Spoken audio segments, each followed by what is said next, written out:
actions sur le journal communautaire à considérer. Ils sont déjà impliqués ou qui peuvent être intégrés. Maintenant, au-delà de ces sessions, ils devraient travailler avec les différentes commissions et sous-commissions. En appui, un appui doit être internationaux à considérer. Les États. Bien, tout à fait. Pour faire un petit bilan, disons que hier il y avait eu une leçon inaugurale et puis après la leçon inaugurale il y avait une présentation sur la méthodologie, la démarche qui est donc la gestion axée sur les résultats et les moyens. Et donc nous étions outillés dans ce sens-là hier.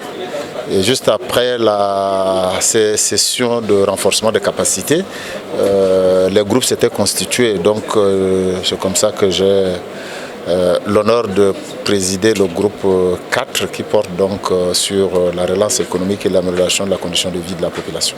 Évidemment. Bien, il y a une cinquantaine d'actions, de recommandations et de résolutions à traduire en actions. Et maintenant, ces actions-là, les traduire en des produits, c'est-à-dire des livrables, et construire des indicateurs qui permettent donc de mesurer ces livrables, ces produits. Donc, et comme je l'ai dit, c'était la gestion axée sur le résultat. Donc, les produits doivent donc livrer des effets et les effets doivent livrer des impacts. Donc, il est question de construire déjà les cadres de suivi, c'est-à-dire quels sont les indicateurs qui nous permettent de mesurer donc la mise en œuvre de chacune des recommandations et des résolutions. Et c'est ce qu'on a fait. Donc sur une cinquantaine, si mes souvenirs sont exacts, on a fait autour de 16 jusqu'à ce soir. Donc on a pu travailler sur 16 sur une cinquantaine, donc c'est-à-dire un taux d'exécution de 33% par là. Donc bon, on espère que demain on pourra avancer. Merci.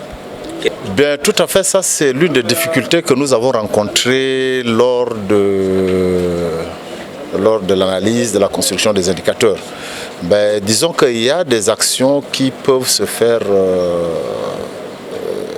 en 2 ans.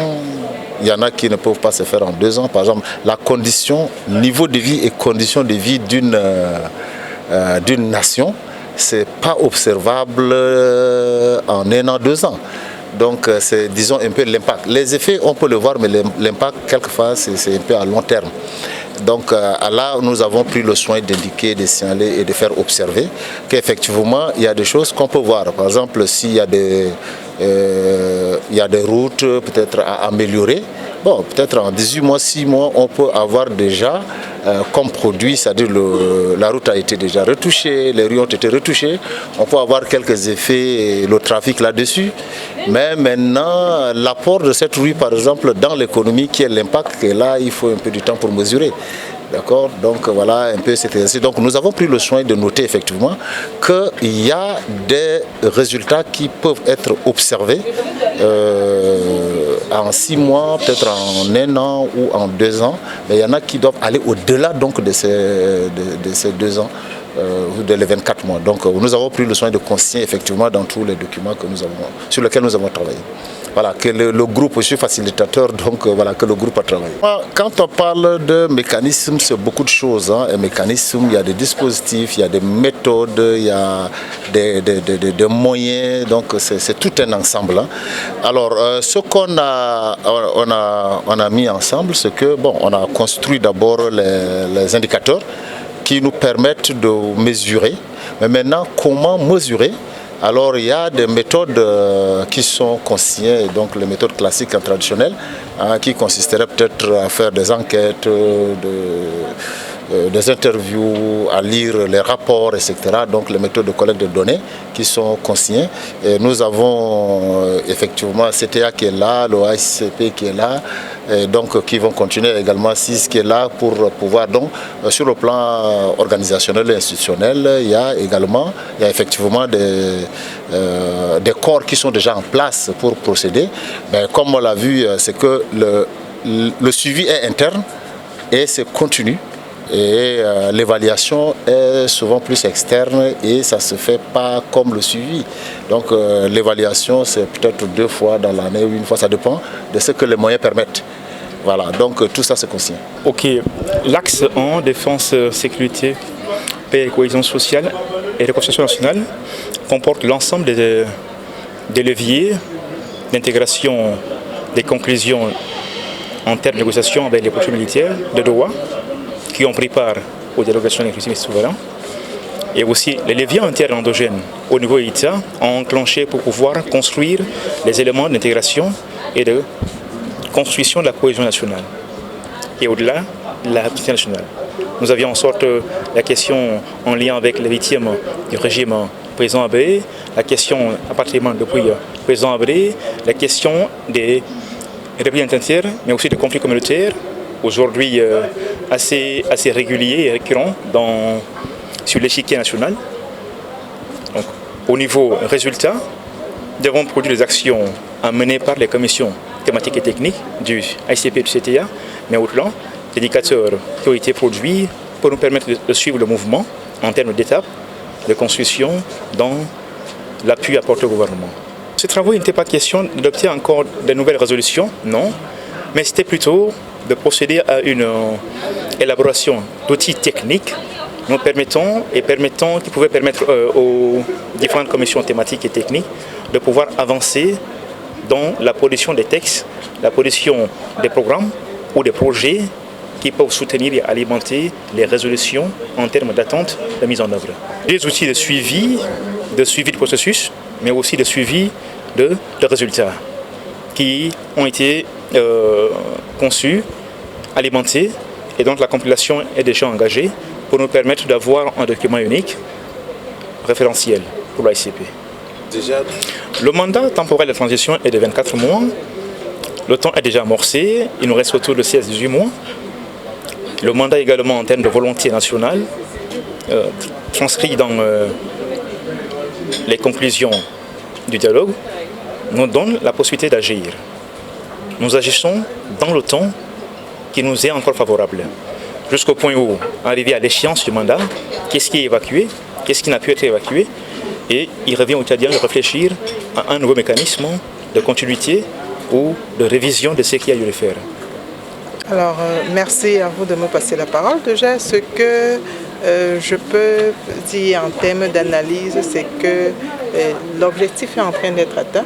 L'objectif qui visait de notre part à apporter aux différents acteurs en place aujourd'hui des différentes méthodologies et mécanismes qui leur permettaient d'harmoniser le mécanisme de suivi et évaluation de toutes les recommandations, de la mise en œuvre de toutes les recommandations qui sont issues du dialogue national inclusif et souverain au Tchad. Donc par rapport à ça, et lorsque nous voyons tous les échanges qui ont eu lieu durant les 2 jours d'atelier déjà, on se rend compte qu'on va davantage vers un langage commun, ce qui n'était pas le cas à l'entame des activités hier et ce matin par exemple, où les idées semblaient encore être très éparses parmi les acteurs. Mais à la fin de cette activité, à la fin de la journée sortie des différentes commissions, on se rend compte que la méthodologie a été suffisamment harmonisée et les gens mènent les réflexions sans plus rentrer dans les débats de méthode. Donc, et c'est pour moi, pour notre équipe, une satisfaction générale en se disant que à la fin et après l'atelier, les activités hors atelier vont continuer dans cette lancée-là et on aura les objectifs et les résultats recherchés lors du lancement des activités. Suivi-évaluation qui accompagne l'équipe, qui est dans l'équipe de consultance venue du Cameroun avec le professeur Batibo Paul. Mais maintenant, dans la conduite des activités dans la salle, j'ai accompagné les membres de l'équipe de l'axe portant sur l'axe 3 à mieux reformuler leurs idées. Parce qu'il faut bien le dire que nous avons un regard très indépendant. Donc c'est aux membres de l'équipe de mener à bien leurs activités et nous les accompagnons dans des reformulations un peu plus smart et comprises par toutes les cibles qui sont visés. Les indicateurs, je ne pourrais pas vous citer tous les indicateurs. Ce qui est sûr, c'est qu'il y a plusieurs... D'abord, il y a plusieurs recommandations au niveau de l'axe 3.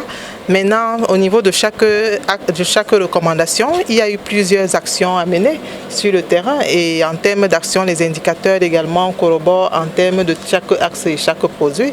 Donc, vous allez voir par exemple des actions qui portent sur les tests à mettre en œuvre. Il y a des indicateurs qui portent sur la disponibilité des tests et les décrets ou les tests d'application de ces lois-là qui sont des indicateurs. Vous allez voir également des indicateurs qui portent sur la qualité, c'est-à-dire que les rapports d'évaluation de la mise en place du dispositif de gestion étatique, qui sont des indicateurs qui sont identifiés. Donc, il n'y a pas une liste arrêtée des indicateurs, mais c'est en fonction des actions et des activités à mener sur le terrain que l'équipe elle-même identifie l'indicateur qui sera suffisamment mesurable et atteignable d'ici la fin de la transition et peut-être avec les impacts à la fin de la transition.